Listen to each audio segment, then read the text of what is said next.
Hello, Hamish, and welcome to the latest Athletics New Zealand chat. How are you going down in Christchurch at the moment? Good, good. Each day gets a little bit warmer and we're almost in summer, so you can't really complain with that. What an amazing 2021 season you've had. Can you begin to sum up the year? Honestly, it's just been amazing. It's hard to put into words quite what happened this season, but I'm just having so much fun, and every opportunity that I've been given, which has been quite a few, I've just taken by the horns, and I'm just loving it. I couldn't be happier really with the way that things have gone, and the opportunities that's opening up in the future for me because of those things. So yeah, no, just awesome place. And I think the cool thing is that we really made some conscious decisions, and we've put some really good processes in place, and we've just stuck to them, and they're starting to work, and it's all going swimmingly. Brilliant. So 2022, so many memories and highlights, but do you have a favorite memory looking back? Favorite memory? I think probably one of the coolest things was qualifying for the final in Tokyo. I went in there, my only goal was to be healthy and happy. And because I knew if I had those two things, then I'd be able to compete. I'd be able to, switch on my mindset and just use the tools that we've developed in the gym and on the track in the last few years, which I knew were all there. It was just a matter of putting them together. And so yeah, once I jumped that 228, and I was sort of sticking around waiting to see if I had jumped 230 or not to get into the final, feeling really confident that I would jump 230. It sort of came to the end of the round, and I knew there was 13 guys. We needed to get down to 12, and so I chucked my shoes back on, did a stride out, and started sort of going through my visualization. And my coach Terry and my physio Tamsin were in the stands just yelling at me, and I could kind of hear them out of the corner of my ear. And I looked over, and they were just like, "That's it, no, you're done." And I looked over, and the official had said, "Yeah, we'll take 13 because we're not going to go another round, just get rid of one person." And at that point, it was just like, "Whoa, okay, that's crazy!" And I think I just sort of sat down on the track and was just overwhelmed. It was just so cool. I think I was so focused, and I was enjoying the process and enjoying being there. But once I realized what I'd actually just done, it's just such an amazing experience. You mentioned being healthy and happy was part of the key. But there must be a bit more than that, though, is there, to why 2021's gone so well for you? Yeah, definitely. I mean, I guess the thing for me is that we do a lot of planning, and we put a lot of plans in place. We've got what we're trying to achieve on the track, with our jumping technique stuff, our jumping loading, being able to, obviously at the end of the day, I need to jump higher. And so all our training kind of revolves around that. But once I kind of get that all set in stone, and I know what I'm sort of trying to achieve, the biggest thing for me is just trying to enjoy it day by day, because I think so many people get caught up in it, me especially, in the past. I've kind of been like, look, the purpose of this year or whatever is this one event which is happening in 8 months' time, and I'm going to turn up to that, and it's going to go great, and I'm going to be happy. And I think I've kind of realized that if I don't love what I'm doing every single day, I'll come to that point, and whether I succeed or fail, I kind of feel a little bit empty. And I've definitely felt like that in the past, going to a few major events. I've been hanging on to that event for so long, and then it finally comes, and you sort of just, you don't feel any different, and you feel like you should. And so for me, the massive thing this year was, we know what we're trying to achieve in training. We're working so hard. I'm training 7 days a week, and we're absolutely smashing the body. I've got an amazing team around me, hold it together for me. But it's, for me, it's just like, let's just enjoy the fact that I'm getting better every day, and I'm improving, and we're going to places that I haven't been before, and we're experiencing things that haven't happened before. So just enjoying that. And just take me back to February and Wellington and that national record. I mean, just how important was it that you got that record outright? Yeah, that was a close second in terms of awesome things that have happened this year. And I think the massive thing for that was I kind of, I think I jumped 230. It would have been about 18 months before that. And between then and jumping 231, I had a season. I obviously went to World Champs. I was quite injured. I came back. I had the worst domestic season I'd had in a long time. So it was the season directly before the first COVID lockdown. And then we had COVID. And I guess kind of part of me was just wondering if I'd ever jump 30 again. Deep down, I was sort of like, the goalpost sort of shifted a little bit. It was sort of like, okay, if I jump mid-20s, I'm happy. Even if I can get up to the air, it would be good. And so, yeah, Wellington was awesome because it just made me realize that I could do it again, and that we were, on an upward trajectory, which it had kind of stalled a little bit. And I think a lot of it was my mental side, just working out whether I actually really wanted to be there. And so once I realized that, and I kind of started focusing on just enjoying it, the heights have come and they've continued coming since. So that was awesome. It was great as well. My family were there. My little brother and sister and my older sister, both, they all live in Wellington now. So I knew that it was going to be the comp that regardless of how well I did, I was going to be having a great night, catching up with them afterwards. And so, yeah, I'm also stoked that I could give them a good show. And I love asking this question to high jumpers and pole vaulters, who unlike any other athletics event, why are you so stupid? No. can soar over the bar. And what is that feeling like when you're hitting your straps? You were going over 231. Can you describe that feeling? Usually, I don't remember them. I think you just get so in the moment and so in the zone. Like it sounds stupid, but it feels like flying. It feels like just going to height you've never gone before, especially knowing in high jump and pole vault, when you're going to go for a PB, when you're going for a record, what the height is that you're clearing. It's different from other events where you've got 6 attempts to do your best one. In a high jump and pole vault, it's like, this is the one.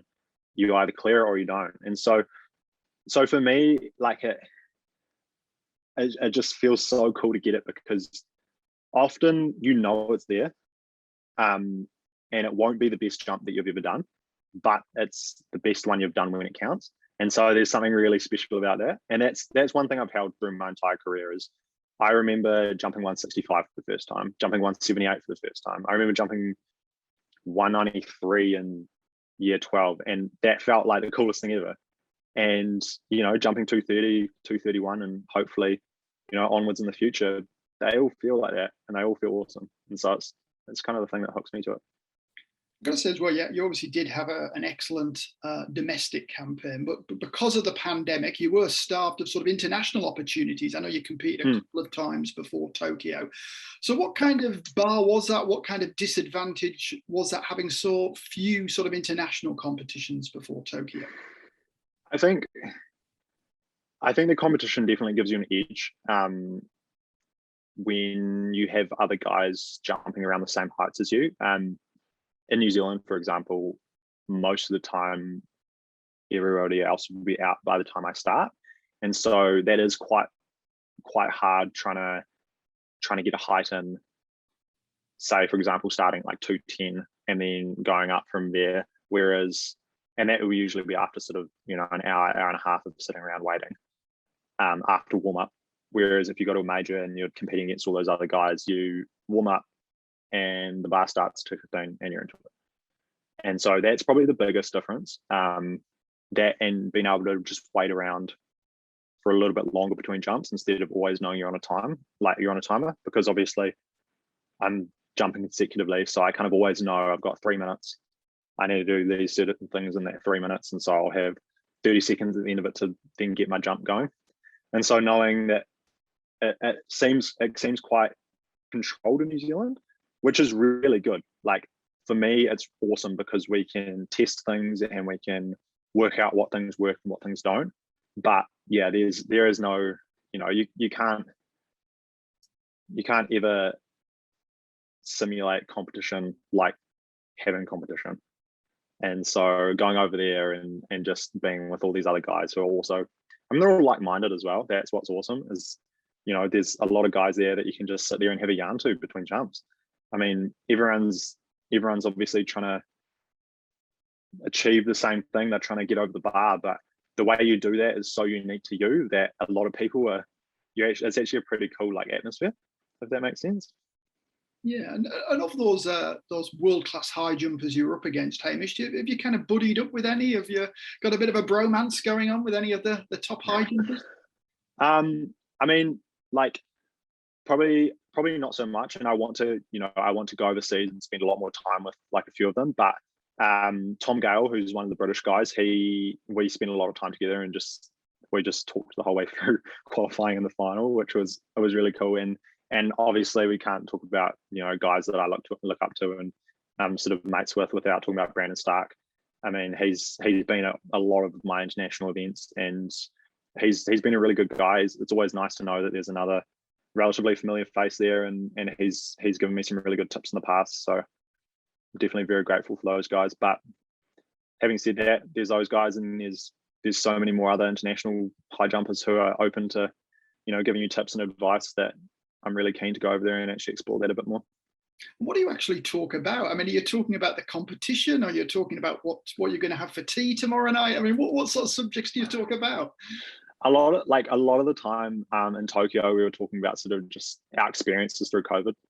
I think that was a really hot topic in the games, and just seeing what people had to learn from that. Obviously, we had a very different experience to the British people, for example, or the Americans, and so they were sort of, they were looking at us and all kind of being like, oh, it's just, you're so lucky you got to compete and all the rest of it, and just train uninterrupted through it all. And I see that as a huge positive for us. But at the same time, they had certain things which went probably slightly more their way.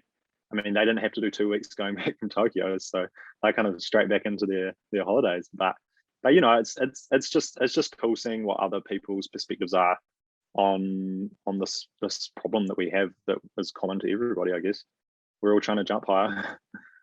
And qualification as well. I know it's always critical for a field event, and many say it's more nerve-wracking than the final itself. So your first Olympic Games qualification, describe your feelings.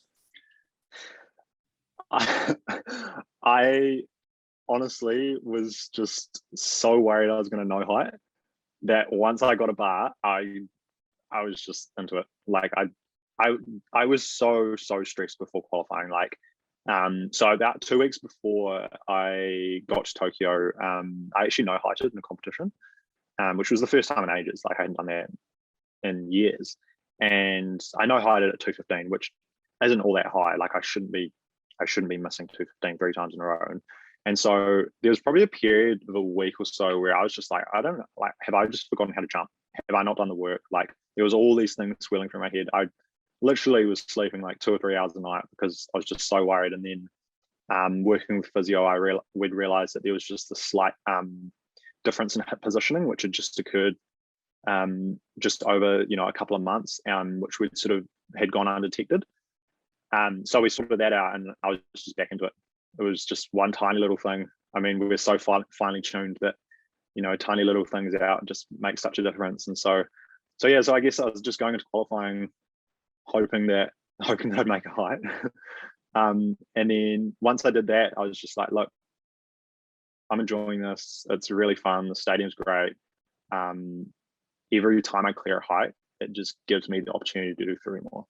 And that was all I was thinking. And yeah, when I got to 228,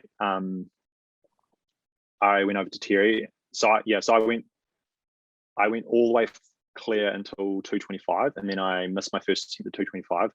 And I wasn't worried about that because I knew that I wasn't really jumping as well as I could have been doing. I was just holding back a little bit, and I was just like, I kind of feel like I need a miss here just to clear that out of the system and go, okay, let's just give yourself the freedom to actually express what you can do. So I did that over 225 second attempt, and then Terry was like 228 first attempt. You need this. This is the one. And so that was the one where I finally actually kind of went, look, let's just take a little bit more time, think it through a few more times, really focus on what you're doing, and just go for it. And so yeah, once I cleared that, I knew that I'd made the final, but I didn't want to try and sort of put that on myself just in case I did have to go to 2:30. So that was really cool. And then once I qualified, the pressure was off. I honestly turned up to the final. I slept 10 hours the night before, woke up, just did my normal day, well, as normal as you can in Tokyo, and just turned up to the final and just was like, look, whatever happens is bonus. What was it like being in the heart of, I guess, one of the most memorable events in the Olympic program? I mean, there was the Barshim Tambera agreement for the gold medal. What was it like being in the middle of all that? It felt so normal. Obviously it wasn't, but like what people forget is like sport is just literally, well, in the case of high jump, it's just 12 guys out at a track trying to jump over a stick. Like, it's not really that, it's not crazy. It's not some otherworldly thing where all these guys are 7 foot tall and they speak different languages, and everyone's just people. And so it actually felt really weird. Like, I kind of had to remind myself a few times that it was the Olympic final, because I've seen every single Olympic final in history, like on YouTube, and I've watched all the highlights, and yet here I was in one, and I was watching these guys decide they were going to share a medal, and I went, oh, that's pretty cool, good on them. And it was sort of like, that was it. And then I kind of just went home, and then saw it had, completely blown up, and I wasn't really thinking of everybody back home or however many millions or whatever were watching this thing going on. It was just like, oh, it's just a good opportunity to do some cool high jumps. And high jumpers as well. I mean, you all love the buzz, the electricity from a crowd, but obviously there was no crowd in Tokyo. To what extent did that make a difference for you? I think for me, in New Zealand, you don't get a huge crowd at the best of times, and so we'd planned for it, we'd prepared for it. It wasn't something that was going to affect us. If anything, there was actually good atmosphere in the stadium. They were playing music, and there was, the media zone and all the bleachers that are filled up by photographers and reporters was all full. There were a lot of VIPs who were still allowed in, and then obviously all the athletes attached to the sport and coaches attached to the sport. So in this example, obviously athletics, they were allowed to go to their venue to watch. So there probably would have been 2,000 people in the stadium watching, which, coming from a country where you get 2,000 people at the best of times, it didn't really seem that bad. Yeah, no, great answer. And how much confidence, Hamish, has 2021 given you? Oh, heaps. I think we've always talked about me being a potential 240 high jumper and someone who can really take it to those top guys. And I don't think I've really understood what that truly meant, and I've never really bought into it fully. But seeing the way that I went in there and just felt so at home, and looking at what the other guys have done, and the development they've been able to do year on year on year for the last wee while, has made me realize that I definitely can. I have some pretty unique strengths that they don't have, and some pretty massive gaps which I can fill over the next few years, which will enable me to do that. And so it's just given me the confidence, I guess, to know that when the pressure's on and when the stage is set, I know what I need to do to get there, and I know what I need to do to perform. So it's pretty exciting. Yeah, I'd love to know, Hamish, you mentioned your strengths and where the gaps are. Can you share what those are? Yeah, I mean, like, for the last few years, we've really focused on my progress as an athlete, not so much my progress as a high jumper. And that's why you'll see me, doing a little bit more running races and probably looking like quite a big high jumper. And that was kind of due to mainly injury resilience, just because I had quite a patchy past when I was a young kid, just because I was growing so much. I was always getting injured. And so the first kind of 2 years I got to Christchurch, we just really focused on that. That was it. And then at the start of this year, we've kind of transitioned a little bit more into me as a jumper. And then the next 3 years is when we're going to really get our teeth sunk into how do we turn me into not just a great athlete or a great jumper, but actually a great high jumper. So that means that, we're going to go a lot more into detail with like just force application and tissue development and just understanding how my body can really be optimized to do high jump, which is something we haven't done before. So yeah, I guess you could say my mindset stuff's coming along really well, and all the nutrition and all those sort of core principles you need to be a great athlete are quite well developed. But yeah, I'm only just starting to actually, train as a high jumper. And so who knows what's going to happen. Obviously Paris 3 years on now, but next year is a huge year for the sport with World Championships and Commonwealth Games back to back. So tell me about your aims and how you kind of juggle two huge competitions in close proximity.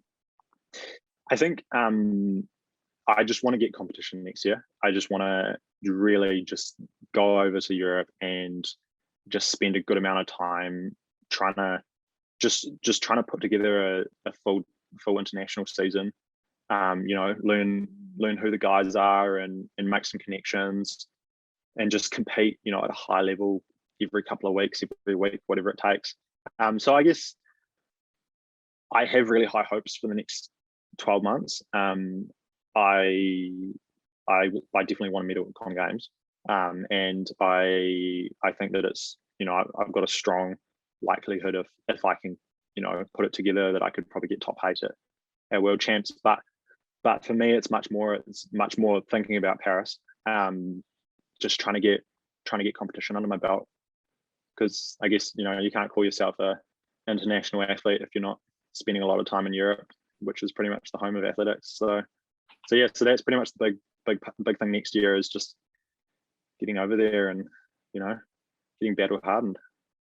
Brilliant. Well, we've all really enjoyed watching you in 2021, and I'm sure 2022 is going to be just as exciting, if not more so. But yeah, thank you very much, and thanks for your time, Hamish. Awesome. Thanks, Alex. Thank you.